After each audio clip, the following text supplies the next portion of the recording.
Welcome back to our first Port of Call podcast series. This is where we interview Practice Forte's esteemed professionals and understand why they are the first port of call for clients in distress. Today, we have with us Dean Rodel Taton. Rodel is a lawyer based in the Philippines with his own practice, Taton Law Office. He has strong ties to both Singapore and the Philippines.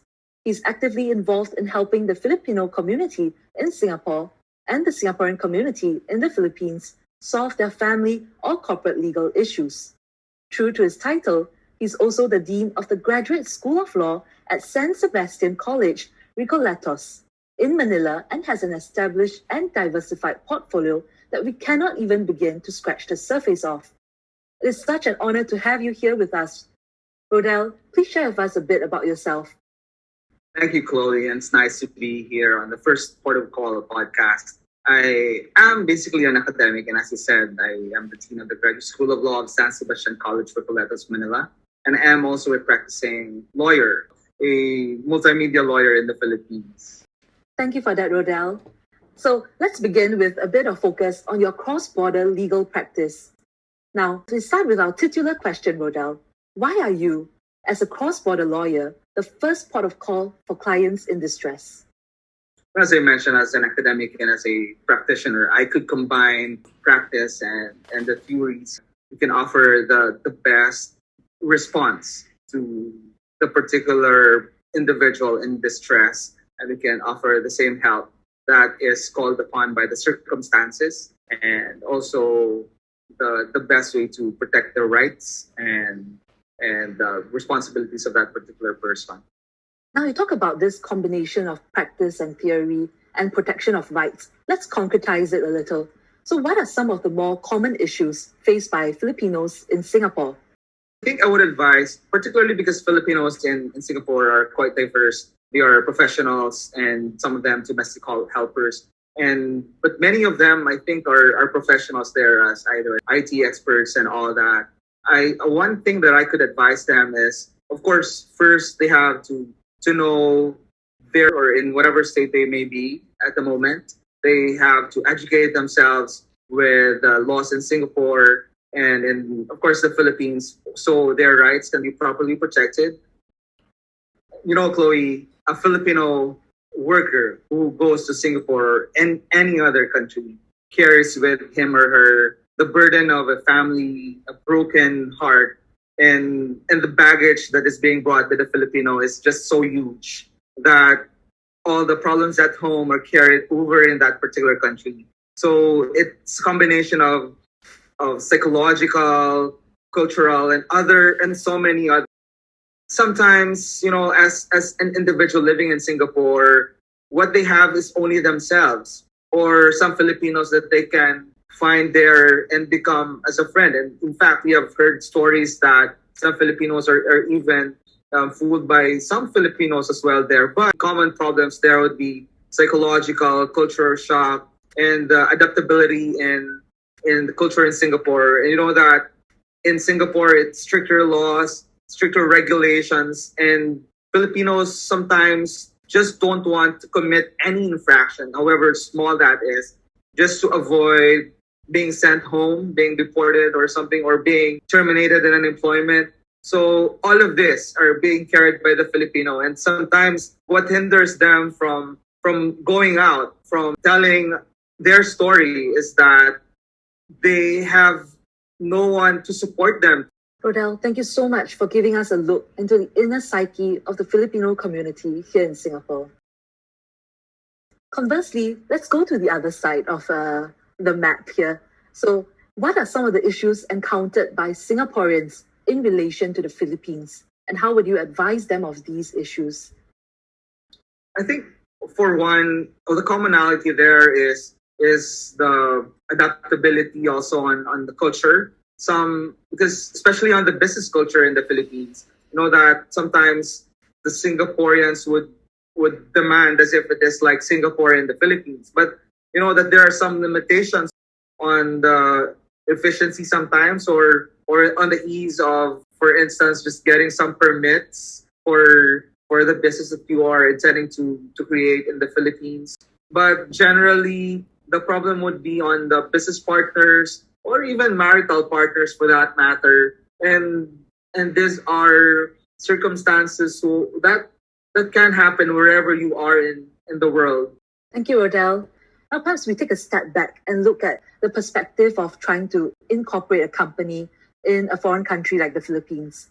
What would be some of the administrative red tape that they will have to go through? I think you mentioned about the getting of permits, the limitations on the efficiency there. How would you advise your clients on these administrative issues? Yes, because we have different policies or rules in relation to the creation or incorporating a particular business in the Philippines, which is unlike in Singapore. It's quite easy, and it's you have to just go there, and after a day or a few days after, it will be done. In the Philippines, first, of course, as an advice to Singaporeans who wants to do business in the Philippines, first you have to know if you're doing business on your own or you're with your partners. And in selecting partners, I think you have to be very conscious about that. You have to select the partners that you really know properly. You have to be aware of the laws and regulations. Like we have a revised corporation code in the Philippines. Like before, in the Philippines, you need to have 5 incorporators to incorporate a particular corporation, for instance. So, but this time you can have it, solo or with less than 5 numbers. So that's why before, the problem by the Singaporeans or foreigners in the Philippines is that they need to find 4 other people to be part of that corporation. But this time, with the revised corporation code, of course, subject to the limitations of the law on certain industries where foreigners cannot participate, I think here, this time it's easier. Your investments can be properly protected. And also, it's the best way to do business in the Philippines is you have to get the proper advice, which we in the Practice Forte and the affiliates of Practice Forte can really participate and help, like Singaporeans who are doing business in the Philippines. Sometimes it's really good to start business with the trust that you can have, and the limitations, the rules, the exceptions, or the general rules here, we can always resolve that. We can always help Singaporeans in such a way that they will be given the best advice that they can, so to prevent the problems or the disputes that may come later on in the conduct. Thank you, Rodel. So now I have this scenario in my head. What if I have a company that was set up and incorporated in Singapore, and I have a branch in Philippines, and let's say that branch got into some trouble. Now, there's a bit of a potential conflict of laws issue here. How would you advise me as a client?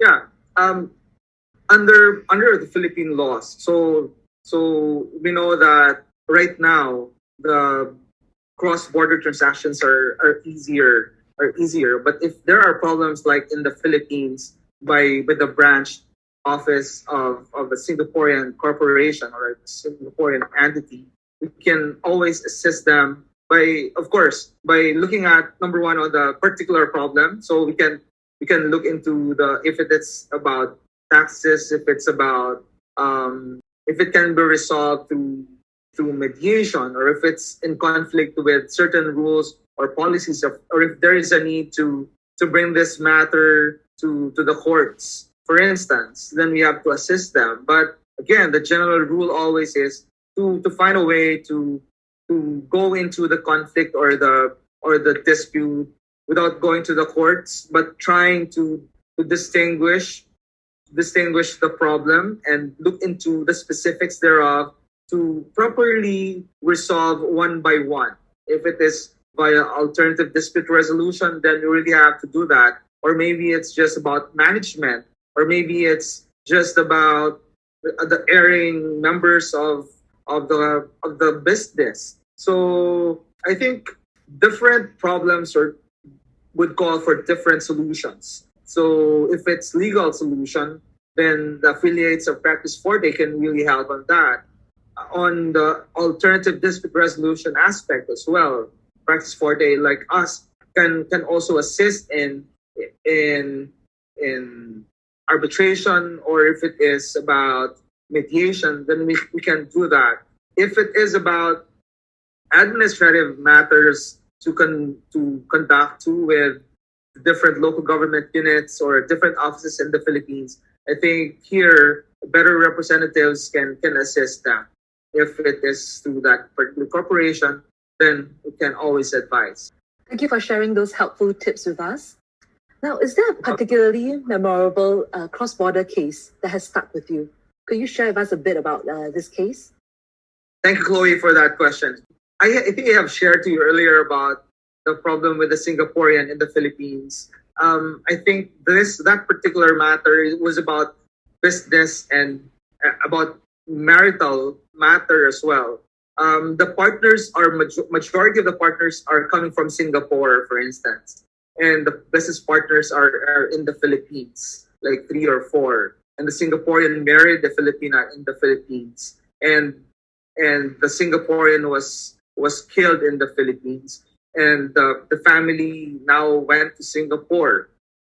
The wife of that Singaporean with the child went to Singapore, and then there are cases filed by the Filipino partners against them, and I think this particular subject matter is still ongoing after like how many years already. For one, the killing of the Singaporean was not yet determined or was not yet finished, and also the business case was not finished as of the moment because of the certain problems in procedure, in bringing out, for instance, judicial documents or notices, for instance, in Singapore, something like that. But thankfully, we have the Hague Convention on service, for instance, so it can be helped. I mean, it can assist in bringing summons or judicial or enforcement of documents or others. I mean, with all this cross-border happenings, should we call that? I think there is really a need for a better representation, a better knowledge of the problem in the general way that you are looking from top to the bottom of all this. The knowledge of international law, for instance, is very important. Like as I mentioned about the Hague Convention on service of documents, for instance, or summons or judgments, for instance. If you know how to avail of all this, it can really be of help. For instance, a Singaporean who will be going to the Philippines to implement a particular document, then it would be easy. Or if you are a Filipino who wants to ask for a service of this particular legal documents in Singapore, there are mechanisms under the Hague Convention and at the same time mechanisms under the local laws or administrative circulars of the Supreme Court of the Philippines, for instance. If you are properly represented, then you would know the intricacies of how these documents can easily be brought to Singapore without going into a longer process of waiting, not knowing that there are easier steps in order to bring all these documents in Singapore or in Canada or in other states. Particularly now that for instance that the Philippines have acceded to the Hague Convention on the Hague Service Convention, for instance. But that is just one example, Chloe. Rodel, you are also quite the celebrity in the Philippines, and you have your own TV show titled The Consumer's Desk. Now, why should Filipinos in Singapore or Singaporeans in the Philippines tune in to this show? Yeah, thanks for bringing that. But I'm not really a celebrity, but I'm just a public servant. I mean, because our program at Consumer's Desk is a public service program, actually. It was aired nationally on TV until the pandemic came. We are supposed to move in another TV station, but we said we can go online from time to time for the meantime. But again, Consumers Desk is basically to assist the Filipino consumers wherever they may be. Especially right now that transactions online are prevalent and that there are fraudsters wherever we may be, right? Be it on banking, be it on the services that we get online or the purchases that I know that you are purchasing online as well. So all this, we are, as we always say in our program, we are all consumers from the moment of birth until the moment of death. So you consume water, electricity, internet, all of this. And there are Filipinos who really need to be assisted to inform them about their rights and responsibilities as consumers. And you know that in the Philippines, unlike in the US or other jurisdictions, we have less Filipinos who would go to court to fight for their rights, consumer rights particularly. That's why there are smaller number of cases that go to court. Or maybe because right now we also have mediation or arbitration of all this particular conflicts in the Philippines, like the Department of Trade and Industry have a mechanisms for, or even online mediation as well. Like we are offering in Practice Forte, we also offer online mediation, right? But this program is really geared towards making the Filipino consumers aware of their rights and responsibilities, that it's not just about buying, it's also about responsible buying and responsible consumer, being a responsible consumer at that. And Filipinos in Singapore, because they usually would send goods to the Philippines, to their families with their balikbayan boxes that they have with all the things for their families in the Philippines. There are many problems on the freight forwarding, for instance, or losses. There are just so many issues. That balikbayan box that a Filipino would send from abroad to the Philippines, it carries so many things. As I mentioned, when they leave the Philippines, what they have is nothing. But when they send something, a part of them is being sent to their families. A part of them is being sent to their homes. Like even if they cannot go home for Christmas, their presence is felt in their houses by their children or by their partners or families. Now, let me just use this to segue into your work as an educator. Now, you have an incredibly holistic portfolio. And as Dean of the Graduate School of Law, I'm just wondering, what has kept your passion for education and teaching alive? Well, I started young, right? Every time people would see me, they think that a Dean of the Graduate School of Law is already in his 60s, 70s, or like that. But I started like I was in 30s, late 30s, when I started as a Dean of the Graduate School of Law. That we are handling lawyers, prosecutors, judges as our students. I started young, as I said. I'm still young, but I had this note that Filipino graduate law education particularly is Manila centric. They would go to Manila just to study or even for work here in Manila. But in my term, I was able to establish graduate school program, Master of Laws program in the provinces. That we brought the LLM program from Manila to the provinces. We partnered with the different law schools, local law schools in different parts of the Philippines, Luzon, Visayas, and Mindanao. And this is democratizing legal education in the country. And I think that's one thing that I am very proud of, because we are dealing with the local law schools, local practitioners, local lawyers. And what's good in our program is that we're opening their minds to larger perspectives, to borderless transactions, for instance, or international law. So if you are a local practicing lawyer and you are hearing about this, you'll be encouraged more to go out of your comfort zones, particularly. But one word probably that I can define my my academic life, especially in establishing this Master of Laws programs in different parts of the Philippines, is that it's really democratizing. It's democratizing legal education in the country, and we're very proud because we have the one of the highest numbers of graduate law students in the country for a small college in Manila. Rodel, could you share with us when and what made you join Practice Forte Advisory?